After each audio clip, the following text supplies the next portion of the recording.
Sobe para 34 o número de mortos no rompimento da barragem em Brumadinho, Minas Gerais. Quase 300 pessoas estão desaparecidas. 46 vítimas foram socorridas com vida. Primeira vítima a ser identificada tinha 35 anos e trabalhava como médica na mineradora Vale. Imagens impressionantes mostram o resgate em meio à lama. Tem misericórdia, meu Deus. O desespero de familiares à espera de notícias e o alívio ao descobrir parentes com vida. Encontramos nosso sobrinho, graças a Deus. Também indo buscar. Presidente Jair Bolsonaro sobrevoa a área atingida e aceita ajuda do governo de Israel para a busca de sobreviventes. Justiça Mineira determina bloqueio de 6 bilhões de reais da Vale para reparação de danos ambientais. A Polícia Federal vai investigar a causa do rompimento da barragem. A Agência Nacional de Águas alerta para o potencial de risco de 700 barragens em todo o país. Depois de 2 meses internado no Rio de Janeiro, morre o apresentador Wagner Montes. Foram quase 50 anos de carreira, muitos deles aqui no SBT. A gente teve muita história juntos. Em São Paulo, o grupo de ciclistas é atropelado por ônibus. 2 pessoas morrem e pelo menos 4 ficam feridas. Conselho de Segurança da ONU discute futuro da Venezuela. Nosso enviado especial mostra o clima de tensão no país. Juan Guaidó participou de mais uma manifestação hoje aqui em Caracas. E no penúltimo dia da Jornada Mundial da Juventude, Papa Francisco prega combate à corrupção e presidente do Panamá dança com jovens brasileiros.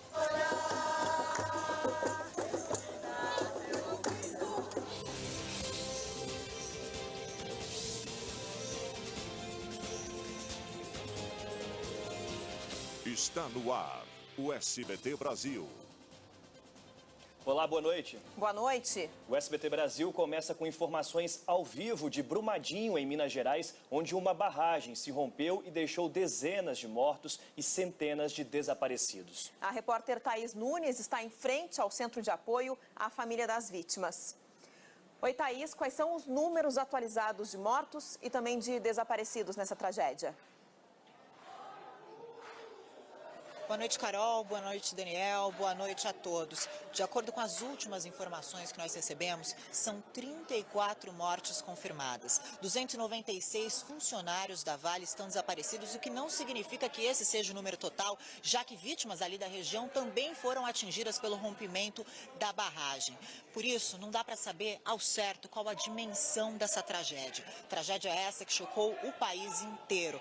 Mais cedo, o presidente Jair Bolsonaro e ministros de Estado sobrevoaram a região. A Polícia Federal também já informou que vai investigar as causas da tragédia. Já a Justiça decidiu bloquear 6 bilhões de reais da Vale. Esse dinheiro vai ser usado para medidas emergenciais tão necessárias aqui na região. Durante todo o dia nós tivemos buscas ininterruptas feitas pelos bombeiros e por socorristas. No fim da tarde choveu bastante, o que dificultou ainda mais esse trabalho. Agora há pouco nós recebemos a informação de que as buscas serão interrompidas agora às 8 horas da noite e serão retomadas às 4 horas da manhã. O motivo dessa interrupção é porque uma barragem que fica ao lado precisa ter a água bombeada para que seja evitada uma outra tragédia. No Rio de Janeiro, mais uma notícia triste. O repórter Pedro Paulo Spoleto está no velório do apresentador Wagner Montes. Pedro, é com você. Boa noite, Carolina. Boa noite a todos. A previsão é de que o velório comece daqui a pouco, às 8 horas da noite. O corpo de Wagner Montes deve chegar em instantes aqui ao prédio da ALERJ, Assembleia Legislativa do Rio, no centro da cidade, local onde ele ocupou por 12 anos 3 mandatos como deputado estadual. Wagner Montes enfrentava desde 2017 uma série de problemas de saúde e morreu hoje por falência múltipla dos órgãos provocada por uma infecção generalizada. Wagner deixa a esposa, Sônia Lima, e 2 filhos de 2 relacionamentos diferentes. A ALERJ decretou luto oficial de 3 dias por causa da morte do deputado. Voltamos ao estúdio do SBT Brasil. E você vai ver daqui a pouco os principais momentos dos 40 anos de carreira de Wagner Montes. O desespero e a busca das famílias por informações sobre as vítimas da barragem de Brumadinho. Não saia daí, nós voltamos já já.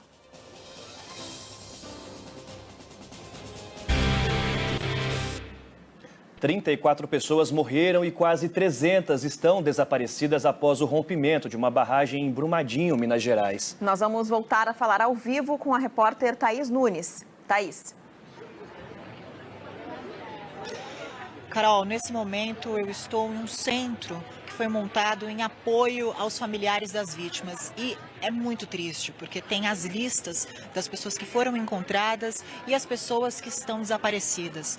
E a gente vê que os familiares vão, leem essas listas e muitos deles passam mal de desespero e são prontamente atendidos. Nós estamos desde muito cedo percorrendo aqui a região e o que a gente viu é um mar de lama, muita tristeza, muita gente com casas destruídas e principalmente sem resposta, sem saber se os entes queridos, se familiares estão vivos. As pessoas têm sim esperança, mas sabem que a probabilidade de que essas pessoas sejam resgatadas com vida é infelizmente muito pequena.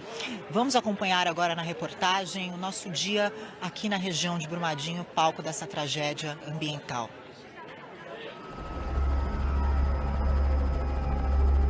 Tem misericórdia. Joga pra ela código. Misericórdia. Eram 4 horas da tarde quando socorristas encontraram 4 vítimas às margens de um córrego no bairro Parque da Cachoeira. Demorou 1 hora para que os corpos fossem retirados da lama, como mostram essas imagens exclusivas. De helicóptero, os cadáveres foram levados para o Instituto Médico Legal de Belo Horizonte. O trabalho de resgate não parou 1 minuto. De madrugada, socorristas fizeram buscas dentro da mina do Córrego do Feijão após o rompimento da barragem na tarde de sexta-feira. A quantidade de barro era tão grande que cobria metade da perna deste homem que participava das buscas.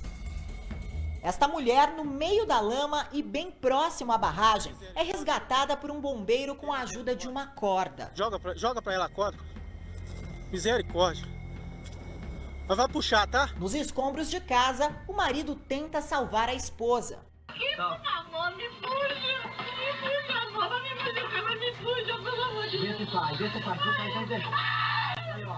23 pessoas foram socorridas para o hospital. Neste sábado, a enxurrada de lama perdeu força, mas ainda corria por Brumadinho, num cenário devastador.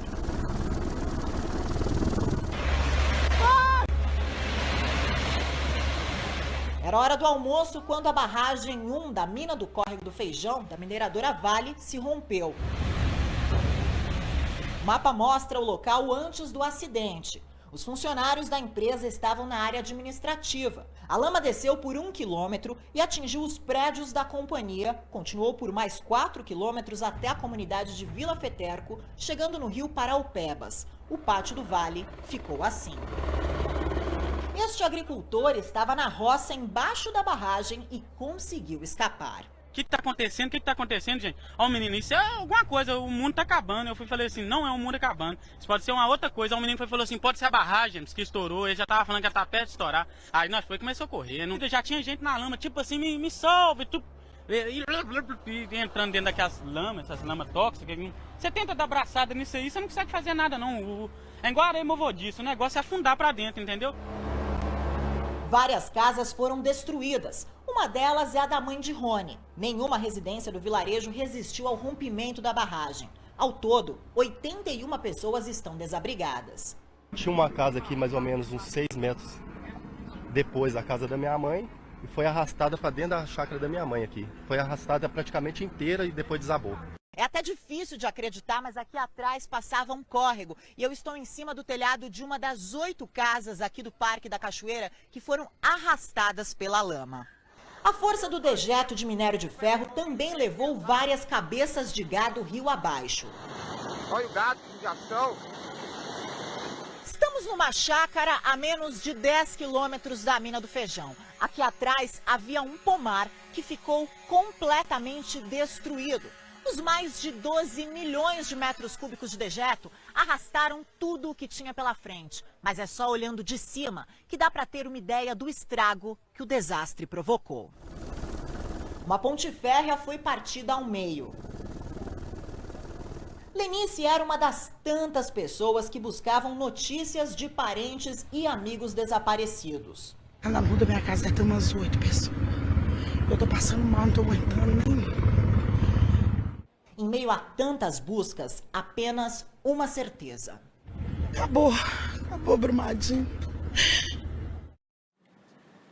Bom, as vítimas com vida retiradas da lama estão sendo levadas a hospitais de Belo Horizonte. Também foi instalado um centro de acolhimento na capital mineira para cadastrar os desaparecidos e agilizar a liberação dos corpos. Uma médica da Vale foi a primeira vítima a ter a identidade confirmada nessa tragédia de Brumadinho.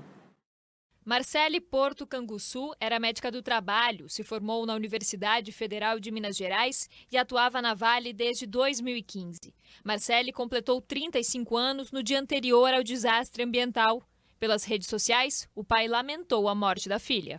Em frente ao Hospital João 23, para onde as vítimas estão sendo levadas, familiares de pessoas ainda desaparecidas aguardam por notícias. Um posto de informações foi montado próximo ao Instituto Médico Legal para dar suporte aos parentes das vítimas. Aqui, eles preenchem um cadastro com nome e características físicas, inclusive a roupa que a pessoa estava vestindo no dia da tragédia. Os dados devem agilizar a identificação e a liberação dos corpos. Todos os dados relativos à vítima são importantes. Sinais marcantes, tatuagens, identificação, arcada dentária.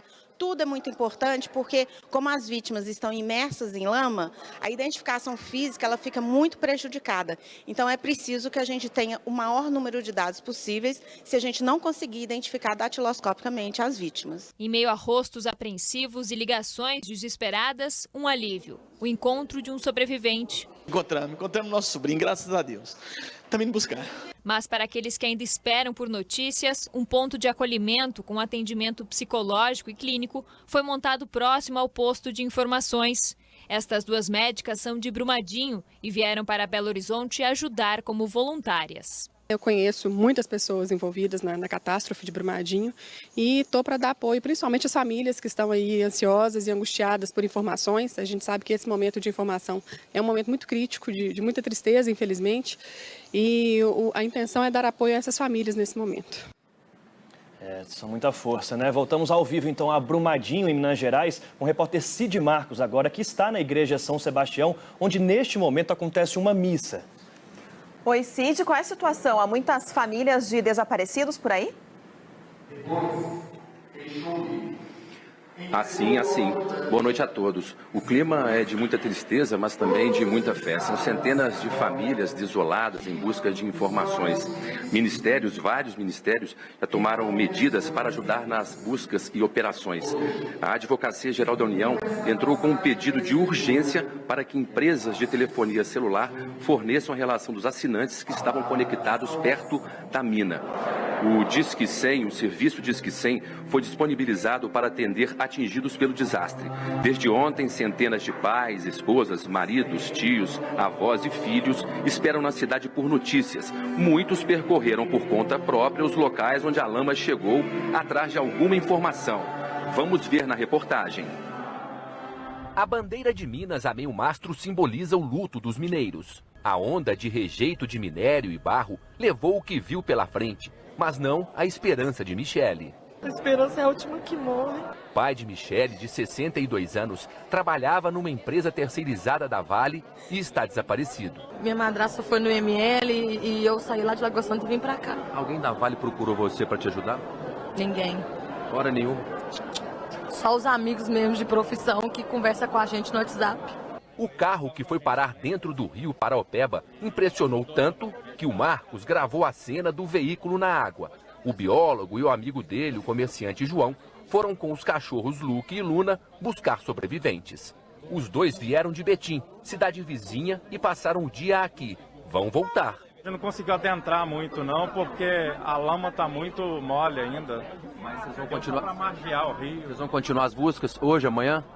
A gente tem intenção de voltar, né? Amanhã. A solidariedade nessa hora ajuda e muito. Nesse prédio aqui foi montada uma estrutura para cadastrar desabrigados e desaparecidos.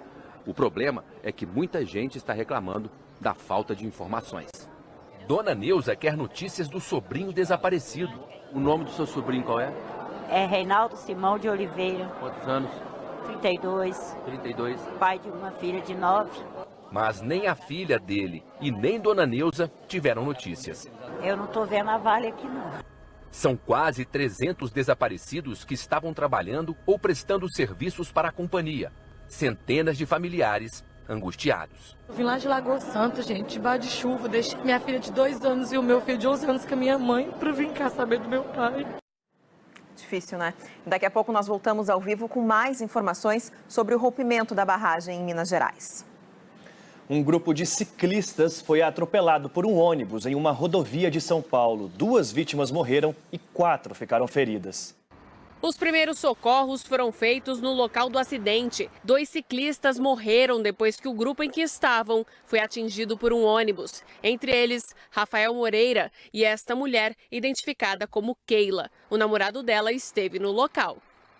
Outros 4 ciclistas ficaram feridos. Segundo testemunhas, os ciclistas desviaram de um carro e de um guincho que estavam parados no acostamento quando foram atingidos pelo ônibus. O resgate contou com o helicóptero Águia da Polícia Militar. Uma das vítimas estava em estado mais crítico, foi transportada para o HC pela aeronave, porque é um transporte mais rápido aí, para poder receber o apoio médico o mais rápido possível. A batida foi tão forte que as bicicletas ficaram retorcidas. Outros ciclistas contam que tudo foi muito rápido. Quem seguia na frente ouviu só um forte barulho. Escutei um barulho enorme, eu olhei para trás e aí só vi aquela cena horrível da menina debaixo do ônibus, o ônibus levando tudo. Cara, não entendi nada que esse cara do ônibus fez. Perdemos uma amiga aí, cara, tem outros 2 mal pra caramba, um deles é amigo meu de infância. Só não tô em estado de choque porque já chorei demais, pelo amor de Deus. Eu vi já o pessoal já tudo no chão, já vi tudo machucado. Eu não cheguei a ver nada realmente do acidente, entendeu? Nada. Eu estava no treinamento solo e eu não vi nada. Quando eu vi, já tinha acontecido. A afirmação do ciclista que fala que estava transitando pelo acostamento regularmente, mas a versão do motorista do ônibus fala que também estava transitando na faixa dele sem nenhum tipo de alteração no seu trajeto. Muito abalado, o motorista do ônibus não quis falar com a nossa equipe. Ele foi levado para o distrito policial da Zona Norte. Que o motorista pôde fazer, ele segurou o ônibus, infelizmente. Uma tragédia que ninguém quer viver. Vinha com a velocidade por volta dos 80, que é compatível, o ônibus ele é monitorado, o motorista está em choque até agora. O grupo iria até o quilômetro 48 da Bandeirantes e depois retornaria. Um percurso conhecido e que normalmente era feito pelos ciclistas toda semana. E 3 pessoas foram assassinadas e outras 3 ficaram feridas em Porto Alegre. A suspeita é que o crime esteja ligado à disputa pelo tráfico de drogas. Por volta das 4 horas da madrugada, câmeras de monitoramento mostram uma multidão no bairro Cidade Baixa, na capital gaúcha. Este homem, com uma camiseta pendurada no ombro, carrega uma pistola. Minutos depois do flagrante, os jovens que estavam no local correm desesperados. Roger Abreu, de 23 anos, é executado com pelo menos 15 tiros. Além dele, também foram mortos Cassiane Rocha, de 21, e Salmeron Bartes, de 27. Outras 3 pessoas ficaram feridas. Uma permanece hospitalizada em observação. O crime aconteceu em frente a este bar que já estava fechado. Aqui ainda é possível ver algumas marcas de sangue. De acordo com a polícia, Roger era o alvo da execução. Os assassinatos estão relacionados com disputa pelo tráfico de drogas. Ele era membro de uma facção que atua no condomínio Princesa Isabel, na capital, conhecido popularmente como Carandiru. Roger estava foragido desde julho do ano passado. Ele é acusado de cometer um homicídio. Salmeron também tinha antecedentes criminais. A polícia investiga qual era a ligação de Cassiane com a dupla. Roger estava sofrendo ameaças por parte de um outro grupo criminoso, contrário ao que ele pertencia. Supomos que se trate ao fato criminoso que ele atuava, qual seja o tráfico de drogas. Outras câmeras de segurança devem ajudar a identificar os envolvidos no crime. Vamos agora a outras notícias pelo Brasil. O Superior Tribunal de Justiça solicitou à Justiça de Goiás informações sobre o estado de saúde do médium João de Deus. Se for comprovado que ele sofre de alguma doença grave, o STJ poderá conceder prisão domiciliar ao réu, sob a condição de que ele use tornozeleira eletrônica. João de Deus está preso desde dezembro do ano passado, acusado de abusos sexuais. Os 2 brasileiros que estavam desaparecidos há quase uma semana na região da Patagônia Argentina foram encontrados mortos. O mineiro Leandro Ianota e o capixaba Fabrício Amaral estavam voltando de uma escalada no Monte Fitzroy quando foram atingidos por uma forte tempestade. 2 homens foram presos transportando um corpo em uma carroça no centro da capital paulista. De acordo com a polícia, eles são usuários de drogas e cometeram o crime para se livrarem de uma dívida. 20 pessoas que estavam cumprindo pena em liberdade condicional foram presas em uma festa na Paraíba. Com o grupo, foram encontradas armas e drogas. Uma jiboia foi encontrada no galinheiro de uma casa, na zona rural de Santa Cruz da Conceição, interior de São Paulo. A Polícia Militar Ambiental da cidade foi acionada para capturar a cobra. Ela foi devolvida à natureza. 18% das vagas do programa Mais Médicos ainda não foram preenchidas. O novo edital para brasileiros formados no exterior será reaberto no dia 7 de fevereiro. E o Pará é o estado do país com mais vagas abertas, 268. Na esperança de voltar a exercer a profissão, médicos cubanos decidiram permanecer no Brasil, mesmo sem garantia de emprego. A rotina de Melvin agora é varrer o supermercado, pesar frutas e empacotar compras. Foi a vontade de ficar no Brasil que o fez abrir mão por um tempo da medicina. Ele era um dos 16 médicos cubanos que atendiam pelo Mais Médicos em Itaituba, sudoeste do estado. Foi uma experiência muito boa, porque aí a gente não só foi a impartir saúde, aquele povo carente e necessitado dentro do mato, bem longe.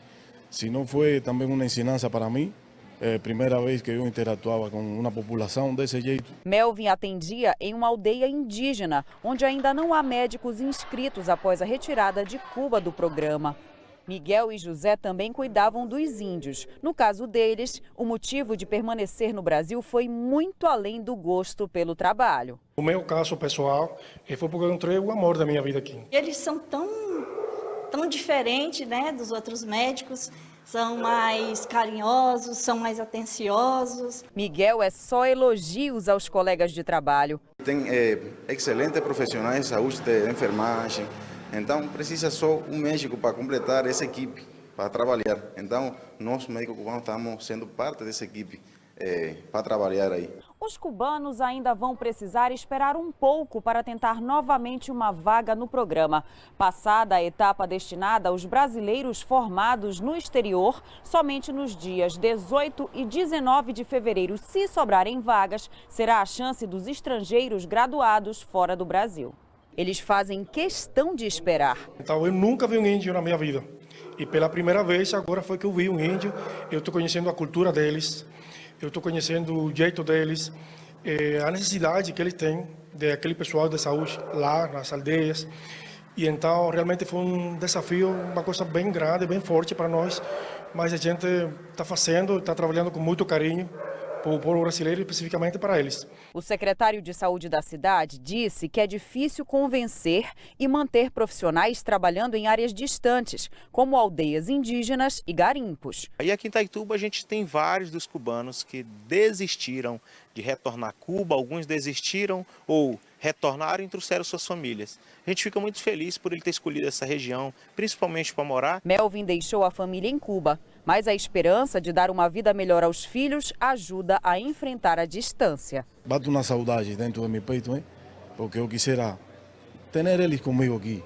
Se a vida me dá a oportunidade de ser chamado de novo, aqui estou, podem contar comigo.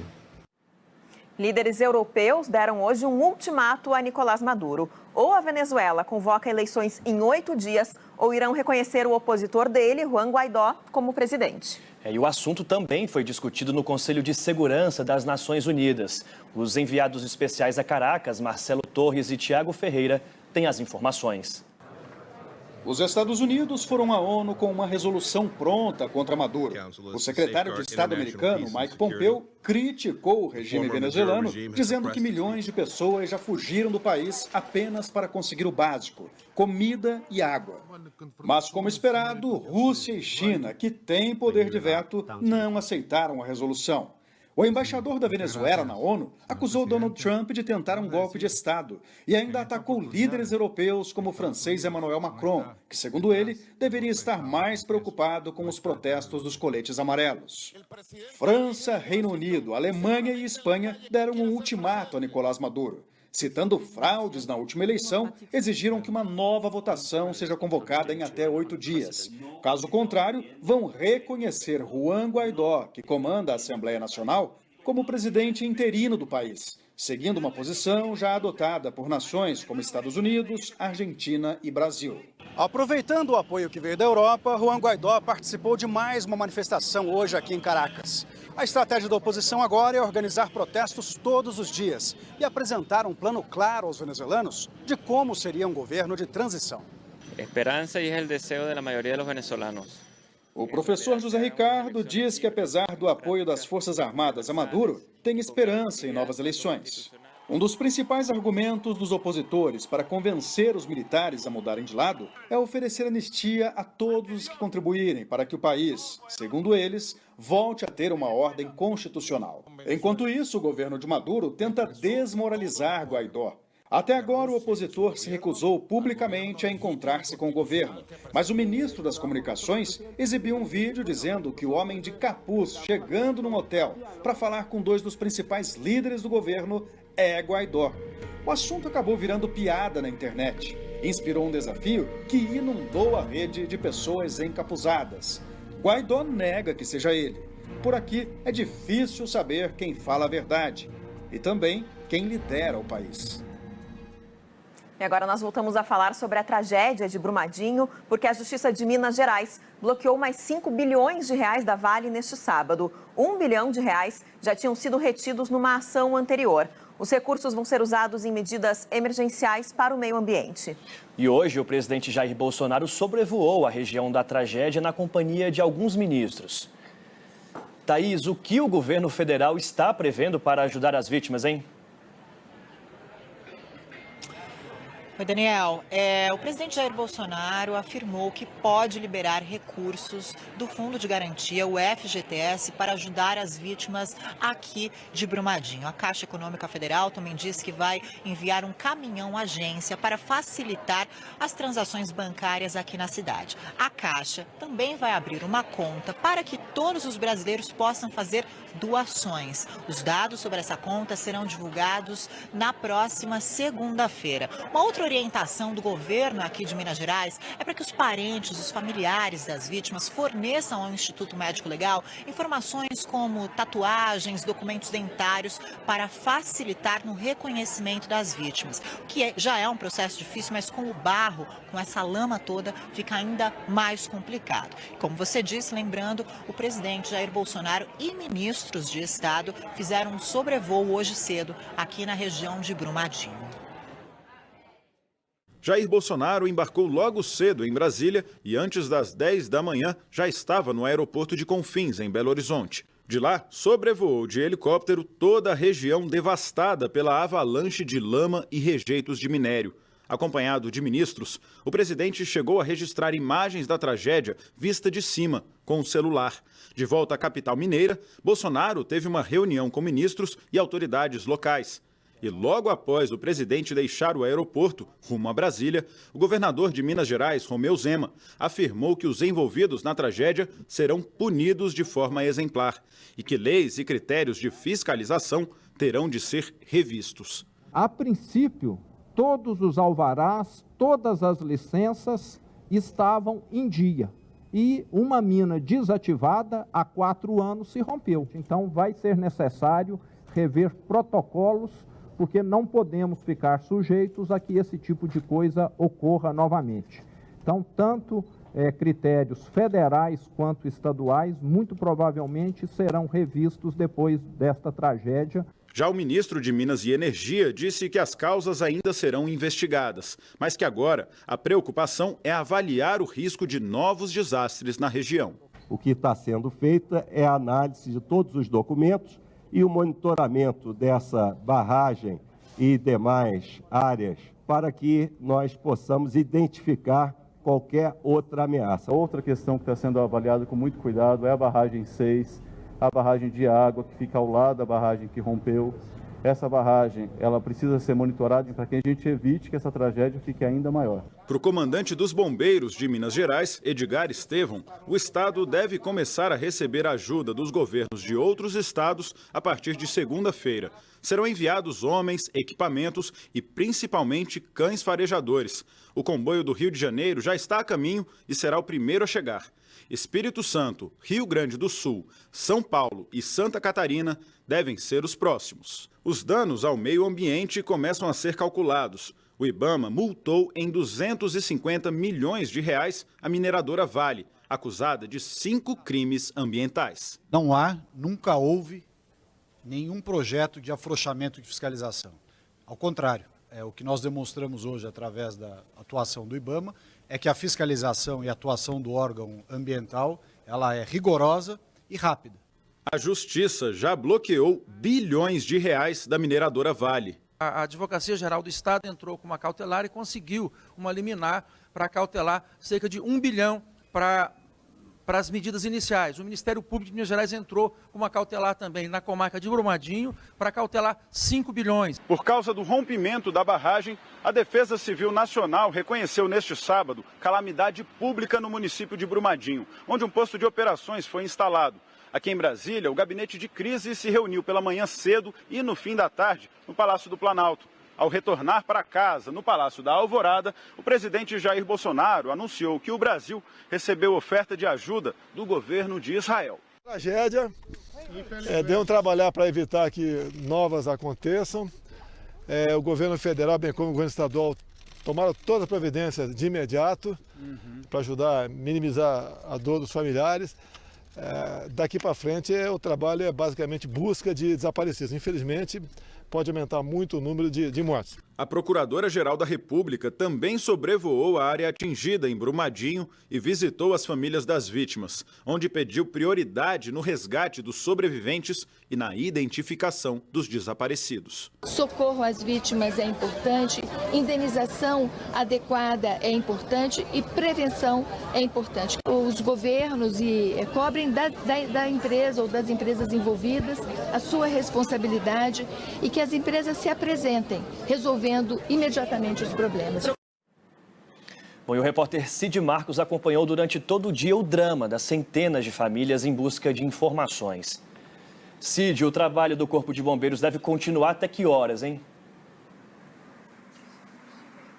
Daniel, por segurança, o trabalho acabou agora há pouco. Isso por causa da falta de iluminação no local e também para preservar quem faz esse trabalho. Mas as buscas, a previsão é de que sejam retomadas às 4 da manhã deste domingo. O SBT Brasil continua aqui em Brumadinho acompanhando os desdobramentos dessa tragédia humana e ambiental. Voltamos aos estúdios do SBT Brasil. Obrigado, Cid. Atenção a esse dado. Mais de 700 barragens correm risco de acidente e têm alto potencial de dano, segundo o último relatório de segurança da Agência Nacional de Águas. Nenhuma dessas estruturas pertence à Vale. Mas para o IBAMA, o Instituto Brasileiro do Meio Ambiente, o rompimento em Brumadinho era previsível. Como não foi possível se antecipar a um acidente dessas proporções? É a pergunta ainda sem resposta. O Brasil tem uma política nacional de segurança das barragens, que determina a fiscalização desses empreendimentos. Mas em 3 anos foi o segundo rompimento envolvendo a mesma empresa, a Vale, no mesmo estado, Minas Gerais. A fiscalização cabe paralelamente ao órgão federal que autorizou a construção da barragem e ao estadual, que verifica os potenciais danos ambientais no caso de um acidente. Em São Paulo, quem faz esse papel é a CETESB. O Brasil tem mais de 24 mil barragens. Como fiscalizar tudo isso todos os anos, como manda a lei? A fiscalização ela é feita principalmente para as grandes barragens, sem dúvida, mas nós temos uma quantidade muito grande de barragens pequenas que até tem pouca informação ou que tem pouca manutenção, fiscalização. É importante que numa barragem você acompanhe o que está acontecendo com ela, se ela não cedeu, se ela não tem erosão, se está havendo passagem de água pelo vertedor adequadamente. A fiscalização é feita por órgãos externos, mas a manutenção é de responsabilidade do dono da barragem, no caso, a Vale. Se a empresa explora o minério, tem obrigação de cuidar do processo do início ao fim. Joga para ela código. Num rompimento de barragem de rejeitos, como em Brumadinho, a lama que escorre pode conter resíduos de metais que contaminam o terreno, as plantas, os animais e, fatalmente, o homem. Para este advogado, está claro. Houve um dano? Houve. Quem causou? A Vale. Pronto, ela já é culpada. O relatório publicado no ano passado pela Agência Nacional de Águas chama atenção para 723 barragens no país, representadas por esses pontos vermelhos no mapa, como sendo de alto risco de acidente e dano. 4 estão em Minas. Em dezembro, a Vale pediu e conseguiu autorização para aumentar a produção de minério no córrego do Feijão, onde aconteceu o acidente. O superintendente do IBAMA no estado não foi favorável. Porque não existe nenhuma única barragem de rejeito que seja 100% segura. Essa tragédia foi previsível, sabíamos que ia acontecer. Claramente previsível, não só essa. Exige-se uma atenção diuturna de muita gente para que ela não caia. Então, em qualquer negligência, ela pode cair. Porque nós não temos uma legislação que impeça essa porcaria que é feita. Os primeiros reflexos do rompimento da barragem de Brumadinho foram percebidos no rio Paraopeba, que abastece a região metropolitana de Belo Horizonte. Ele também é usado pela usina hidrelétrica de Furnas, que voltou a operar neste sábado, mas deve ser atingida pela lama em 4 dias. Seu Luiz tem uma propriedade rural na beira do rio Paraopeba e está preocupado com os efeitos do rompimento da barragem. Nós estamos preocupados mais com o gado do que com a lavoura, né? Porque tem muito gado e eles falam que vai prejudicar a saúde animal se beber água, né? Com o rompimento da barragem da mineradora Vale, os efeitos são sentidos em várias partes de Minas Gerais. O Instituto Inhotim, considerado o maior museu a céu aberto do mundo, teve as atividades suspensas neste fim de semana. A reabertura prevista para terça-feira depende de uma avaliação, já que o local está a apenas 16 quilômetros de Brumadinho. Até o momento, as instalações não foram atingidas pela lama. A cidade turística de Capitólio, conhecida pelas cachoeiras e belezas naturais, é abastecida pelo Lago de Furnas, que corre o risco de contaminação, mas está fora da rota da lama, porque fica em outra bacia hidrográfica. Mesmo a 200 quilômetros de distância, a cidade de Pompéu, na região centro-oeste do estado, vai ser atingida pelos rejeitos. A cidade é cortada pelo rio Paraopeba, o primeiro a ser contaminado e que abastece a usina Retiro Baixo, um dos principais reservatórios do país. Na sexta-feira, a Eletrobras Furnas suspendeu o funcionamento da hidrelétrica. As atividades só foram retomadas na tarde de sábado. A usina deve ser utilizada para barrar a lama que vem de Brumadinho e impedir danos ambientais ainda maiores. A Agência Nacional de Águas corrigiu a previsão sobre a chegada da correnteza com rejeitos aqui na região de Pompéu. A expectativa é que a lama atinja este trecho do rio Paraopeba de 3 a 4 dias após o rompimento da barragem, ou seja, na segunda ou terça-feira. Mas como tem chovido bastante aqui na região, a velocidade com que os resíduos se espalham pode mudar. Os moradores da cidade já se preparam para as consequências do desastre. Orientando a comunidade que mora próximo ou que seja ribeirinha a observar qualquer alteração no nível do leito do rio. Evitar estar navegando no rio até que a situação esteja normalizada. A Vale, a mineradora responsável pela barragem que se rompeu em Brumadinho, ainda responde pela tragédia em Mariana. Mais de 3 anos depois, milhares de vítimas ainda não receberam indenização. O rompimento da barragem de Fundão, em novembro de 2015, deixou mais de 1.200 desabrigados, afetou 663 quilômetros de rios e matou 14 toneladas de peixes. Foi um tsunami de lama, com quase 60 milhões de metros cúbicos de rejeitos de minério. 19 pessoas morreram. Este advogado representa 9 mil pescadores impactados pelo desastre. Mais de 3 anos depois, pouco foi feito. Poucos, uma minoria, enfim, receberam o que tinham que receber. E mesmo esses que se receberam estão se deparando com essa situação de pedido de revisão na justiça. E, enfim, isso cria um desalento, um desespero. A barragem era de propriedade da empresa Samarco, controlada por 2 gigantes da mineração, a australiana BHP Billiton e a brasileira Vale, que também é dona da barragem que se rompeu em Brumadinho nesta sexta-feira. 22 pessoas respondem na justiça pela tragédia em Mariana, mas nenhuma delas foi condenada até o momento, o que permitiu que alguns dos denunciados continuassem a ter influência, inclusive no governo do Rio. É o caso de Hélio Cabral, novo presidente da Companhia de Águas e Esgotos do Estado, a SEDAI. Hélio é um dos denunciados pelo Ministério Público Federal por ter sido conselheiro da Samarco entre 2013 e 2014. Ele participou de decisões que podem ter causado a tragédia em Mariana. Os procuradores sustentam que Hélio sabia dos riscos e das falhas na barragem de Fundão. Mesmo assim, segundo o Ministério Público Federal, orientou a empresa a continuar a temerária política de expansão da produção e o corte de custos. O texto diz ainda que, podendo e devendo agir para evitar o rompimento da barragem de Fundão, omitiu-se de forma consciente e voluntária. A pena pelas mortes pode passar de 200 anos de prisão. Lamentavelmente, esse tipo de conduta acaba não sendo punida da forma exemplar que deveria ser punida no Brasil. O governo do Rio e a SEDAI disseram em nota que Hélio Cabral não é condenado pela justiça e que a nomeação dele para a presidência da companhia atendeu a todos os requisitos. Hélio Cabral não foi localizado para comentar o caso. A Organização das Nações Unidas lamentou a tragédia em Brumadinho e se colocou à disposição das autoridades brasileiras nas buscas por desaparecidos e no suporte a desabrigados. A destruição provocada pelo rompimento da barragem, claro, foi destaque no mundo todo.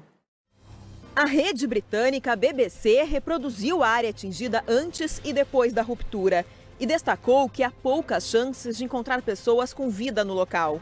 O inglês The Guardian comparou a tragédia a uma grande onda vermelha de ferro, que espalhou contaminação e medo. O jornal americano New York Times descreveu a situação de tensão no local e relembra o pior desastre ambiental do Brasil há 3 anos em Mariana.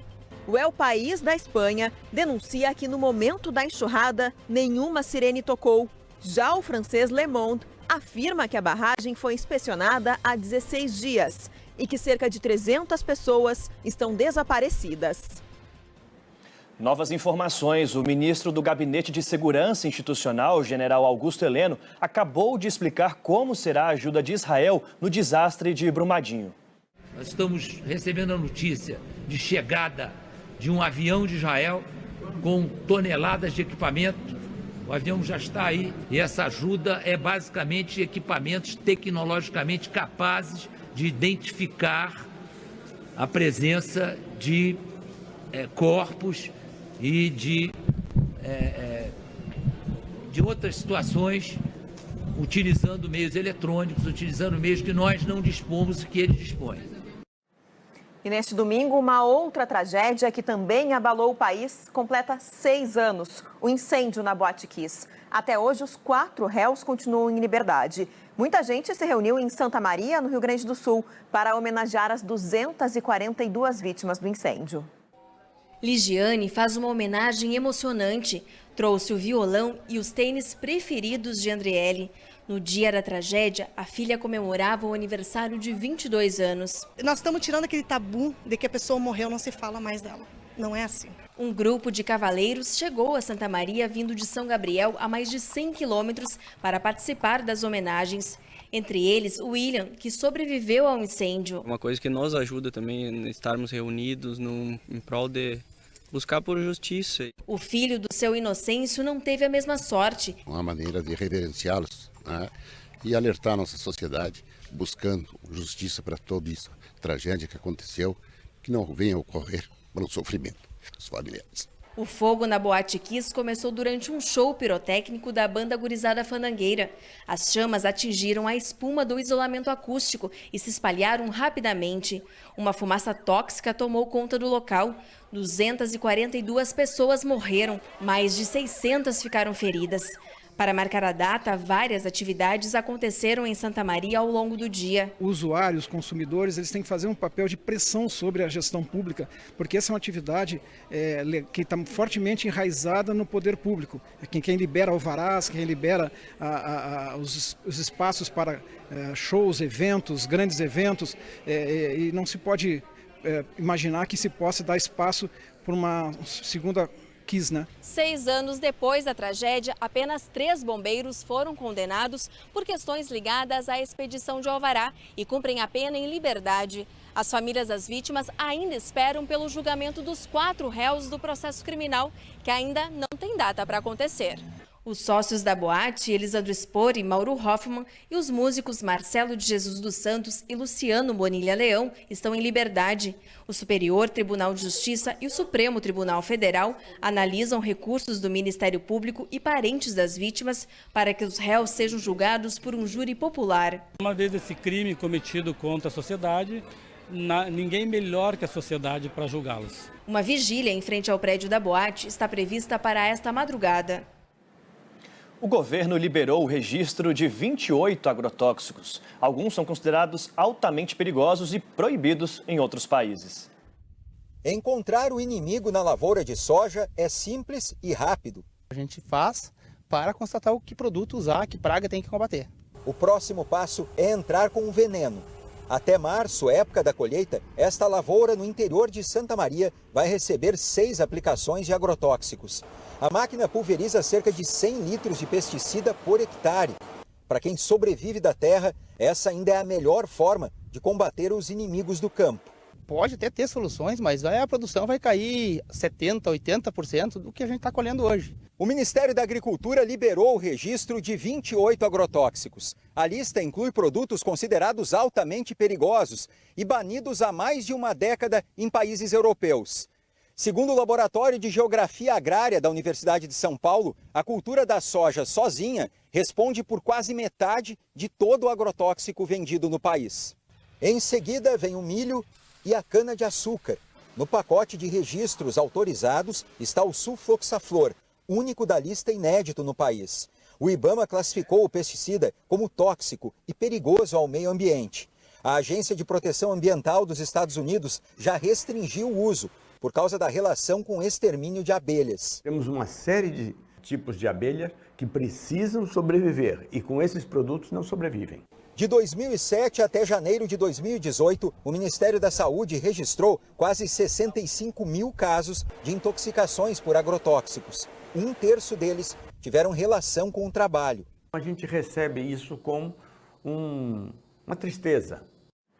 O Ministério da Justiça rebateu hoje o deputado federal Jean Willis, do PSOL, que desistiu de assumir o 3º mandato por causa de ameaças que ele afirma ter recebido. A pasta informou que não há omissão das autoridades na investigação e que um dos autores já foi identificado pela Polícia Federal. É Marcelo Vale Silveira Melo, que foi preso em 2018. Ele usava um nome falso na internet. O Ministério lamentou a decisão de Jean Willis de deixar o país.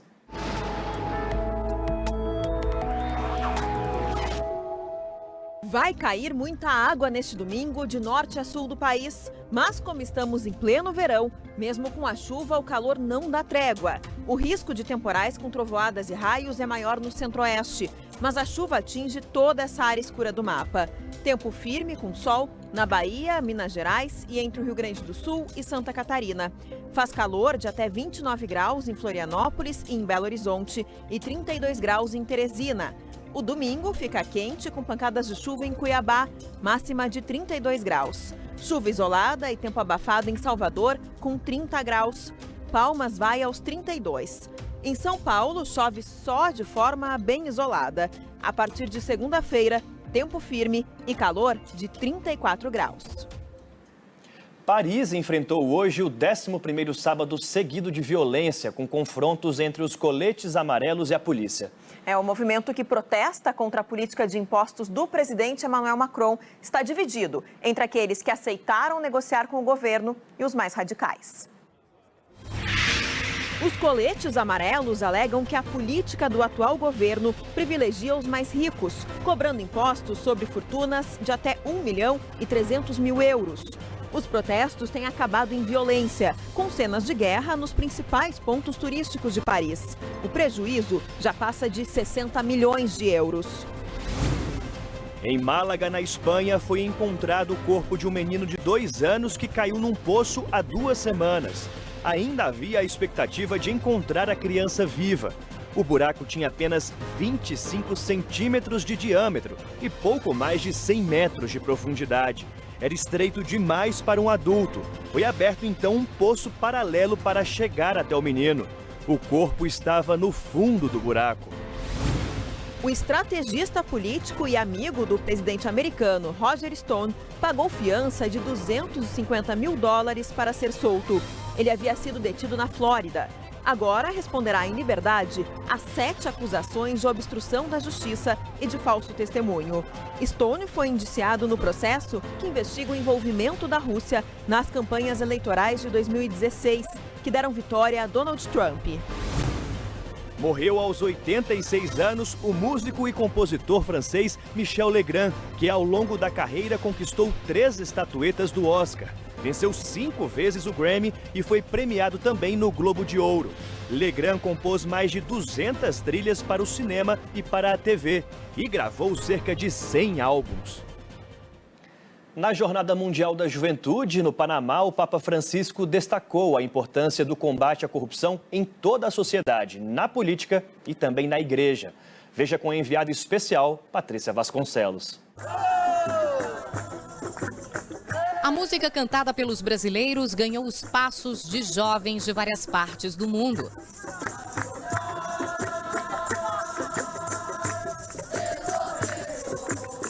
Minutos depois, foi a vez dos sinos anunciarem que o Papa estava ali. O centro histórico, conhecido como Casco Histórico por lembrar o formato de uma concha, parou para ver Francisco.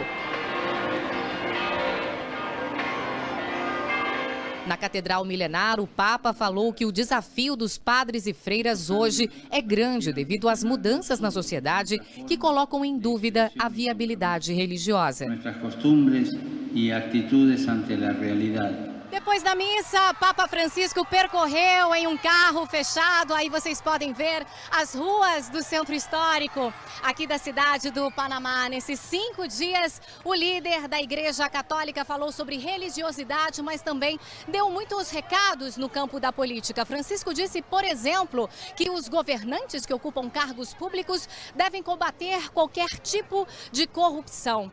O Panamá teve empresários e políticos envolvidos recentemente no escândalo Odebrecht. Este país também foi o epicentro da investigação batizada de Panama Papers. Um assunto trazido até aqui, o Palácio das Garças, onde o Papa se reuniu no primeiro dia com o presidente. Neste fim de semana, Juan Carlos Varela saiu novamente do palácio, mas porque foi surpreendido por este grupo de brasileiros. O presidente desceu e dançou com todos. Perguntei ao presidente panamenho como ele encara a fala do Papa de que políticos não devem ser corruptos. Hay que luchar siempre por defender los intereses de los más humildes.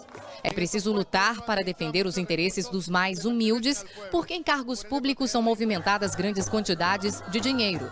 Disse o presidente que no ano passado enfrentou acusações de que o Ministério Público do país o estaria protegendo depois de denúncias de recebimento da Odebrecht durante a campanha. Questionado sobre o maior desafio para a América Central, o presidente panamenho respondeu ao SBT que é diminuir a desigualdade social. Assuntos áridos tratados em um momento de descontração. Juan Carlos Varela dançou, conversou com todos e tirou foto. A festa brasileira é uma entre tantas reunidas até amanhã, último dia da Jornada Mundial da Juventude. Vamos voltar ao vivo agora ao Rio de Janeiro. O repórter Pedro Paulo Espoleto está na Alerj, a Assembleia Legislativa do Rio, onde acontece o velório do apresentador Wagner Montes. Pedro Paulo, quando vai ser a cerimônia de cremação?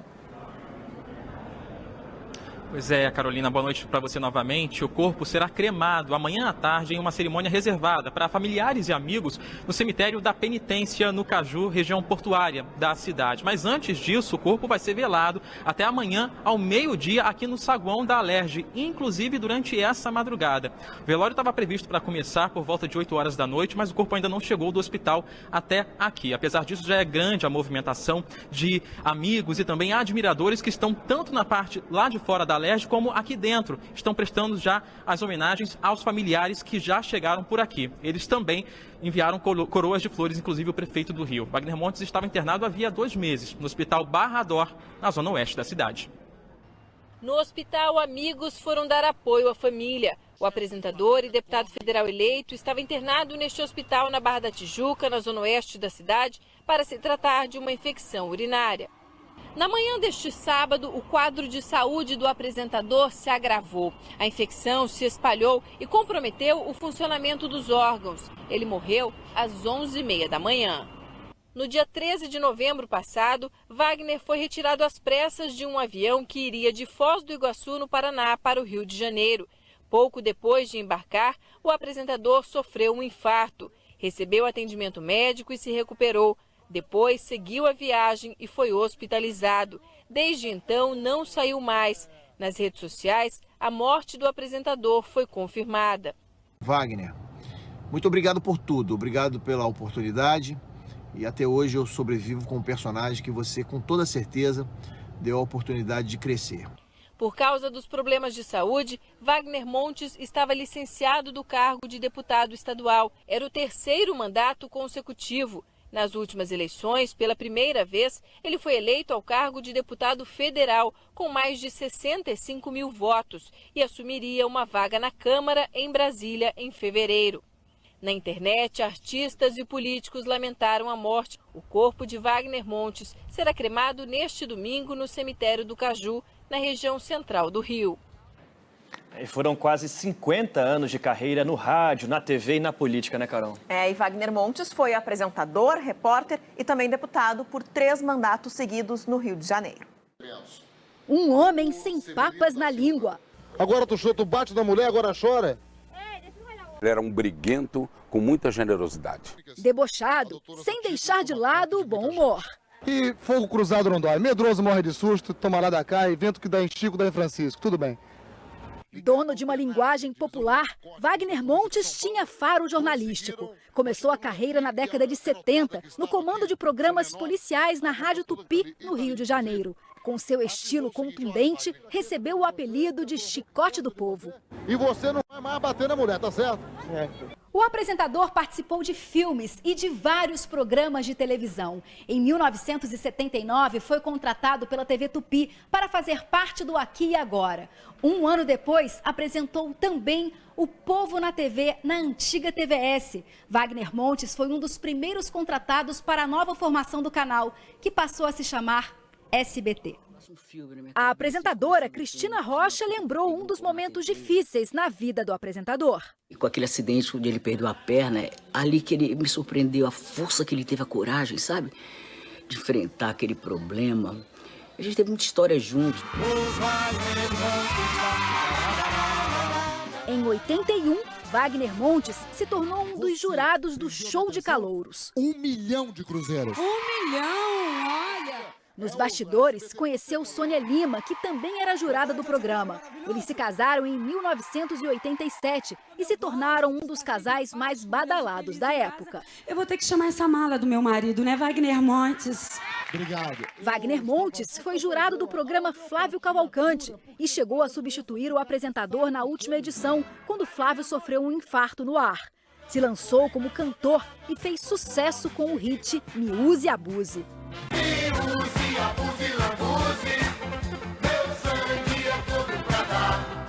Na década de 90, foi repórter do Aqui e Agora, no Rio de Janeiro. O programa marcou uma era no jornalismo brasileiro. Wagner Montes, aqui, agora. Com o slogan Um Jornal Vibrante, uma arma do povo que mostra na TV a vida como ela é. Aquele jeitão grandão dele, né, que aquele jeito de falar, entrando na redação do Aqui e Agora. A gente passou momentos de muita alegria, muita felicidade na televisão brasileira. O Wagner Montes tinha todo aquele jeitão sério, duro, mas era só fachada. Porque eu vi muitas vezes os olhos dele se marejarem quando ele escutava a história de alguém que precisava de ajuda. E sempre ajudou. Após deixar o SBT, Wagner passou por várias emissoras, entre elas a Record TV, onde fazia sucesso na apresentação do programa Balanço Geral no Rio de Janeiro. Na carreira política, foi deputado estadual por 3 mandatos consecutivos. Eleito deputado federal, não teve tempo de assumir o mandato. Wagner deixa a esposa, Sônia Lima, e 2 filhos. Em um vídeo, a apresentadora Flor falou do amigo. A gente fica triste, fica abalado, porque um grande amigo, um grande irmão deixa a gente. Nós sentimos saudades. Ter um amigo que você ama, que você gosta, que você respeita. É duro, mas ele deixa uma marca. Ele não veio no mundo à toa. Ele cumpriu a missão dele. E o mais importante, é o que ele passou para nós. Que tudo tem um propósito de Deus e que nada é por um acaso. Falou, né? O jeito único de apresentar ficará na memória da TV brasileira. Wagner Montes, aqui, agora. No início do jornal, nós exibimos, por equívoco, uma imagem que não se refere ao rompimento da barragem de Brumadinho. O SBT Brasil se desculpa pelo erro. Mais informações sobre a tragédia de Brumadinho e a morte de Wagner Montes você acompanha no SBT Notícias, que começa às 4h30 da manhã deste domingo. Boa noite. E o jornalismo do SBT continuará noticiando os desdobramentos da tragédia em Brumadinho, com boletins durante todo o domingo. Uma ótima noite para você.